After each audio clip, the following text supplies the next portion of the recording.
KJP Plus pun kecolongan, kelebihan bayar 2,3 miliar. Ditulis oleh Syardi dari siwar.com.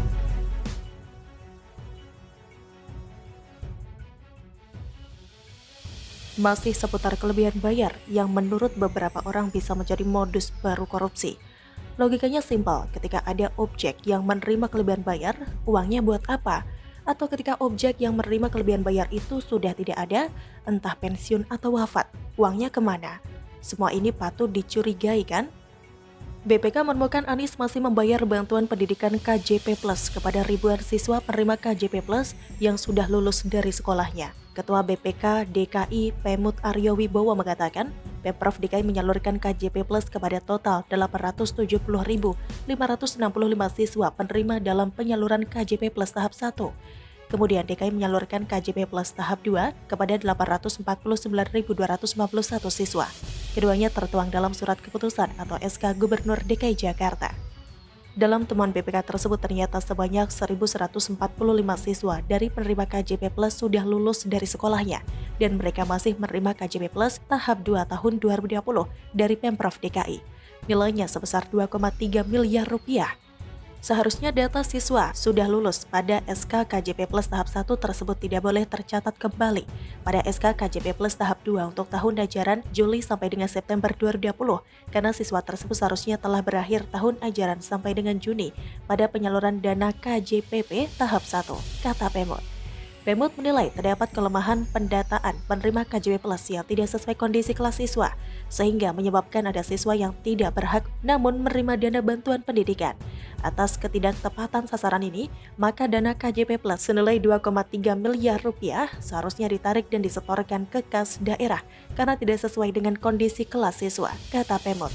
BPK pun hanya merekomendasikan agar memerintahkan Kepala Dinas Pendidikan DKI untuk memutakhirkan dan memverifikasi data penerima KJP Plus dan KJMU dengan Sekolah Bank DKI. Sepertinya BPK terlalu santun kepada Pemprov DKI.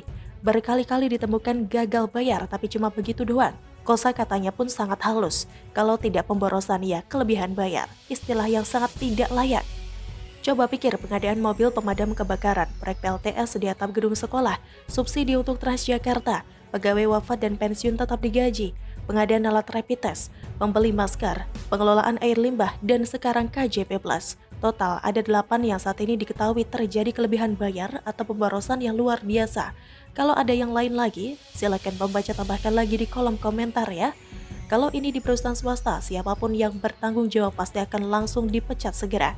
Kesalahan sekali saja sudah merugikan perusahaan, apalagi sampai berulang kali. Betul, kesalahan apapun pasti akan dapat peringatan hingga pemecatan karena dianggap tidak becus. Kerugian perusahaan akibat kecerobohan dan ketidakbecusan pegawai adalah hal yang tidak bisa ditolerir, bisa panjang urusannya. Mulai dari dimarahi, disuruh ganti rugi, hingga dipecat. Tapi dalam politik, ya begitulah, seolah pejabat bisa berulang kali melakukan kesalahan yang sama. Tapi, posisi tetap aman dan tidak perlu takut dipecat seperti di perusahaan swasta. Heran aja sih, tidak ada tindak lanjut yang lebih terkait hal ini. Dan herannya lagi, bisa dapat predikat WTP pula. Aneh benar. Kalau ini hanya numpang lewat di media tanpa ada sentuhan dari sisi hukum, mungkin lebih baik tidak usah diumumkan, bikin enak aja.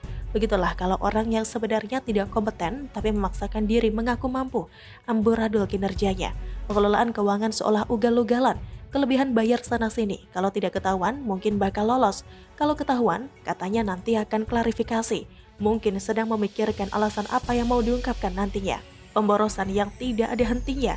Udah gitu, banyak yang membanggakan gubernur model begini, padahal jelas-jelas sering menghamburkan anggaran secara berlebihan. TGUPP-nya seolah tidak ada. Entah apa kerja mereka selama ini, digaji fantastis tapi tidak worth it. Pemborosan gaji yang menggelikan. Tampaknya selain ahli menata kata, publik bisa menilai kalau Anies akan mendapat julukan lain yaitu ahli kelebihan bayar. Kalau ditanya apa kelebihan Anies, ya kelebihan bayar. Bagaimana menurut Anda?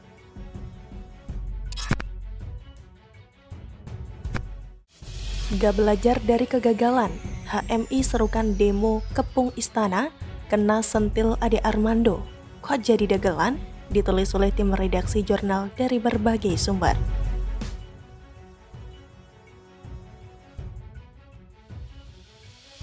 Himpunan Mahasiswa Islam atau HMI dikabarkan akan menggelar aksi gagalkan pemerintahan Joko Widodo jelang peringatan Hari Kemerdekaan.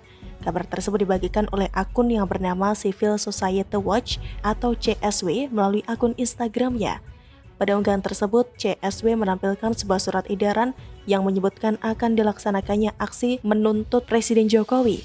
Dalam surat tersebut, Jokowi dinilai telah gagal memimpin bangsa tersebut terlebih soal penanganan virus COVID-19.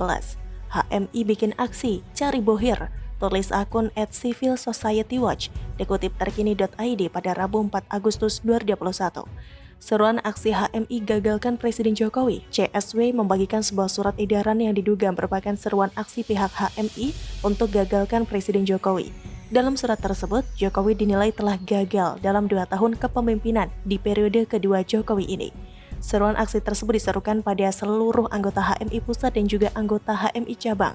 Rencananya, aksi tersebut akan digelar jelang 17 Agustus 2021. Dalam unggahan CSW tersebut, aksi penggagalan Presiden Jokowi itu akan dilaksanakan pada tanggal 6 Agustus dan 13 Agustus mendatang. Tidak hanya itu, aksi tersebut juga memiliki puncak aksi yang akan diselenggarakan sehari sebelum peringatan Hari Kemerdekaan, yakni tanggal 16 Agustus 2021. Dengan beredarnya surat edaran tersebut, publik memberikan beragam respons. Bahkan salah satu dosen Universitas Indonesia, Ade Armando, juga turut mengomentari rencana aksi tersebut. Melalui akun Twitter miliknya, Ade membagikan unggahan Instagram CSW itu. HMI kok jadi dagelan gini sih? Mau bikin aksi unjuk rasa 3 hari menjelang 17 Agustus sebagai bentuk protes atas kegagalan Presiden Jokowi, cuit Ade Armando pada akun Twitter miliknya. Kabar tersebut juga dikomentari oleh warganet yang sebagian mempertanyakan maksud dari demo di tengah pandemi seperti saat ini. HMI itu kurang kerjaan. Apakah tidak ada pekerjaan lain yang bisa dikerjakan oleh HMI selain demo yang gak jelas? Komentar salah seorang warganet. Kabar rencana aksi HMI itu sebelumnya dikonfirmasi langsung oleh PJ Ketua Umum Abdul Muiz Amiruddin. HMI kubu Abdul Muiz bakal berdemonstrasi pada tanggal 6, 13, dan 16 Agustus 2021. Tentu yang pertama tetap menaati protokol kesehatan, kata Abdul Muiz Amiruddin kepada wartawan pada Rabu 4 Agustus. Dia telah menerbitkan surat instruksi bernomor 144-12-sek-12-1442 berisi rencana demonstrasi mereka. Mereka menyebut aksi demonstrasinya sebagai #Agustus Merdeka, didasari penilaian bahwa Presiden Joko Widodo dan Wapres Ma'ruf Amin telah gagal dalam memenuhi hak-hak warga Indonesia dalam pandemi COVID-19 ini. Instruksi itu berisi, pertama, perintah untuk mengkaji segala persoalan bangsa akibat kegagalan Presiden Jokowi, Wapres Ma'ruf Amin. Kedua, melakukan aksi unjuk rasa secara serentak pada 6, 13, dan aksi puncak pada 16 Agustus 2021. Meski ini masa PPKM level 4 di Jawa Bali dan PPKM di luar Jawa Bali, mereka tetap ingin demo. Kalau situasi begini terus, selalu siapa dong yang mau tegur kekuasaan?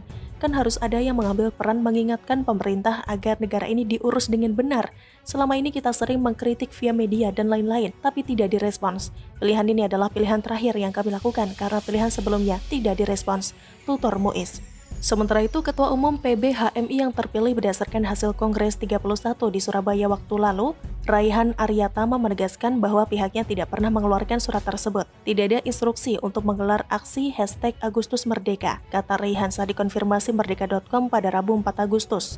Akan tetapi, ia enggan menghadapi surat instruksi aksi tersebut lebih lanjut. Pasalnya, Raihan mengklaim jika sejauh ini seluruh tingkatan kepengurusan HMI di daerah masih solid dan tidak menggubris seruan aksi tersebut.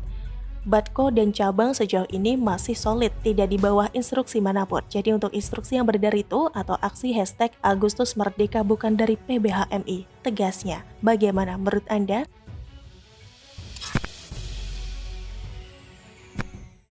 Ulah kampungan politisi, pakai momen emas sebagai ajang pansos dan pencitraan belaka.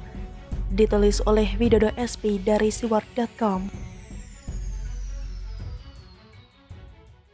Menggelikan. Itulah kesan pertama saya begitu melihat parade ucapan atas keberhasilan Greysia Poli dan Apriani Rahayu meraih medali emas Olimpiade Tokyo 2020 kemarin 2 Agustus 2021, terutama yang dilakukan oleh para elit partai politik, diantaranya PAN, PKS, dan Partai Demokrat.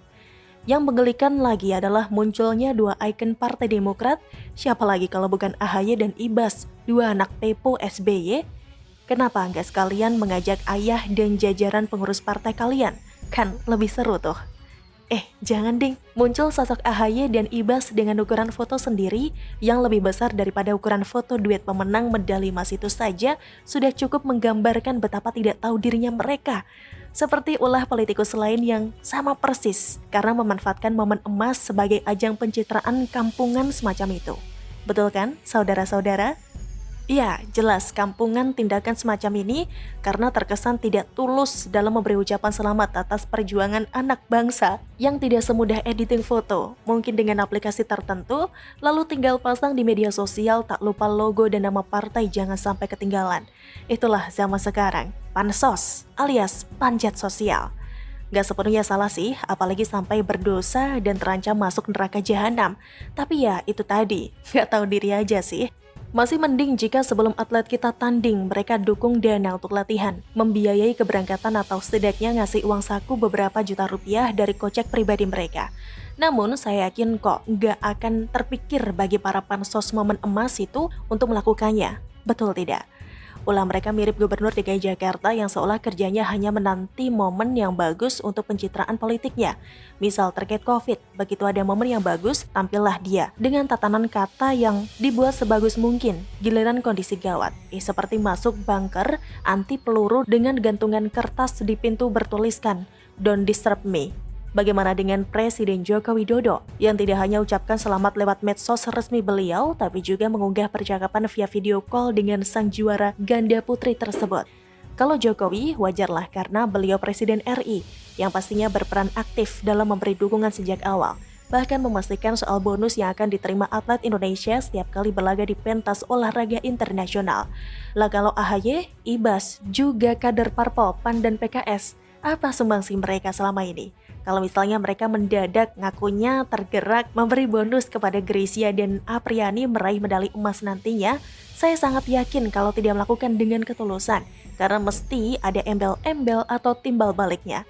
Seharusnya perilaku kampungan semacam ini perlu ditandai dengan jelas sebagai pelajaran agar para politisi itu jangan berpansos ria setiap kali atlet nasional berprestasi di tingkat dunia. Kalau pelakunya elit partai, tandai orangnya dan partainya. Jangan dipilih lagi pada Pileg 2024 nanti. Kalau pelakunya kebetulan hanya kader biasa, ya tetap tandai orangnya dengan tulisan gede-gede, politisi kampungan. Oh iya, selain kampungan, bagi saya orang-orang yang berpansos ceria memanfaatkan momen emas Olimpiade juga bisa dibilang kekanak-kanakan. Mereka seperti mendapatkan mainan baru yang bukan tidak mungkin akan dijadikan pola sampai 2024 ke depan. Kalau perlu ada atlet keturunan Indonesia yang membela negara lain kebetulan juara, akan dipakai sebagai media kampanye juga. Itu penerawangan saya sih. Akan tetapi, penilaian akhir ya saya kembali serahkan kepada Waters yang bijaksana dalam menyikapi setiap realitas politik di negeri kita. Saya sih sudah 2 edisi pemilihan anggota legislatif tidak memilih satupun dari kader PAN, PKS, dan Partai Demokrat. Oh iya, satu lagi dari Gerindra. Kalau PDI Perjuangan, saya masih wait and see terkait sikap politik mereka belakangan ini, terutama soal serangan terbuka ke Ganjar Pranowo dan munculnya baliho Puan Maharani di mana-mana. Kalau masih aneh begitu ya mungkin Pileg nanti saya akan arahkan coblosan paku ke partai lain. Bagaimana dengan Anda? Pantaskah momen emas dijadikan sarana pansos bagi politikus kampungan tadi? Saya yakin Waters satu frekuensi, satu suara dengan ulasan saya kali ini. Malah mungkin sudah dalam tahap muak. Begitulah kura-kura. Bagaimana menurut Anda?